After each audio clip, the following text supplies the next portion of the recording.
తీసుకొని వచ్చి పెట్టారు. దాని గురించి చెప్తూ యాక్చువల్గా నాకు ఈ పదం అర్థం కాలేదు. ఇప్పుడు మంత్రం అనేటువంటిది వేరు, సూక్తులు అనేటువంటివి వేరు.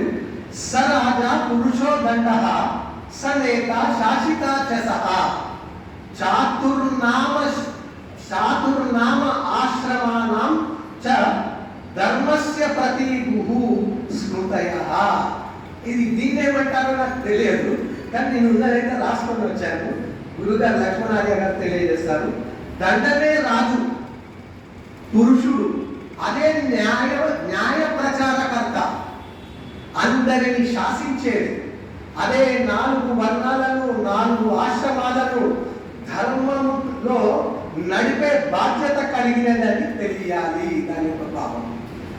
రాజాజీ గారు ఇది గత సంవత్సరంలో, అంటే అప్పుడు 1947లో బ్రిటిష్ వాళ్ళు ఇచ్చినప్పుడు మా దగ్గర గుర్తింపు ఉండాలని అన్నప్పుడు రాజాజీ గారు ఈ యొక్క సెంగోల్ అనేటువంటి రాజదండాన్ని తమిళుల చేత అక్కడ ఉండబడేటువంటి మనం ఏమంటాము నైపుణ్యత కలిగినటువంటి వాళ్ళు, కంసాలి కావచ్చు, బంగారం చేసేటువంటి వాళ్ళు, వాళ్ళలో కూడా ఇంకా ఉన్నత దిశలో ఉన్నటువంటి వాళ్ళు చెప్పి తీసుకొని వస్తే దాన్ని సెన్మై అనేటువంటి పదం నుంచి సెంగోల్ అనేటువంటిది ఈ రాజదండానికి వచ్చినటువంటిది అని మనం తెలుసుకోవాలి.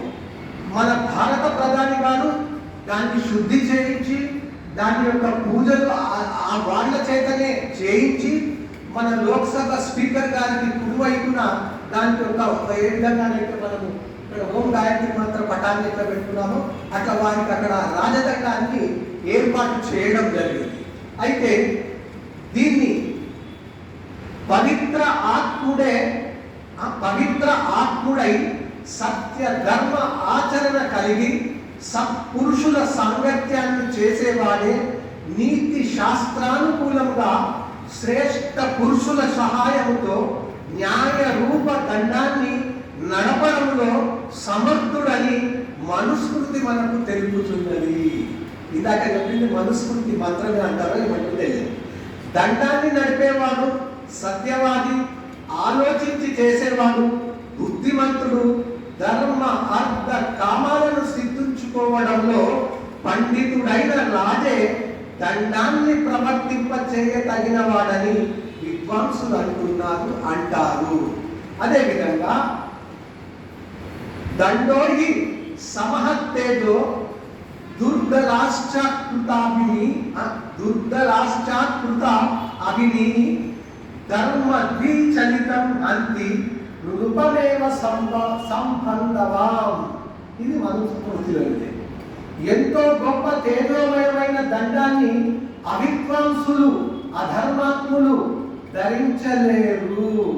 ఒకవేళ అలాంటి వాడు ధరిస్తే ఆ దండము ధర్మహితుడైన రాజును, కుటుంబమును సహితంగా నాశనం చేస్తుంది. అదేవిధంగా బ్రిటిష్ వాళ్ళు నెహ్రూకి అప్పచెప్పారు ఆ రాజదండాన్ని. అది లుప్తమైపోతుంది, ఆ యొక్క కుటుంబం అంతా నశించిపోతున్నది. మీరు గమనించాలి ఈ యొక్క సిచ్యువేషన్ అది. అయితే ఆ తెలివితోటి ఎవరైతే ఇప్పుడు మన ప్రధానమంత్రి గారు దాన్ని రాజదండము, రాజనీతి, చాణక్య నీతి అన్ని నీతులను తీసుకొని మన భారతదేశం అనే కాదు భూగోళ ప్రపంచమంతటా కూడా ఆ సూక్తిని తీసుకొని వారు ముందుకెళ్తున్నారు. కాబట్టి ఈ విధంగా ఉంటుంది.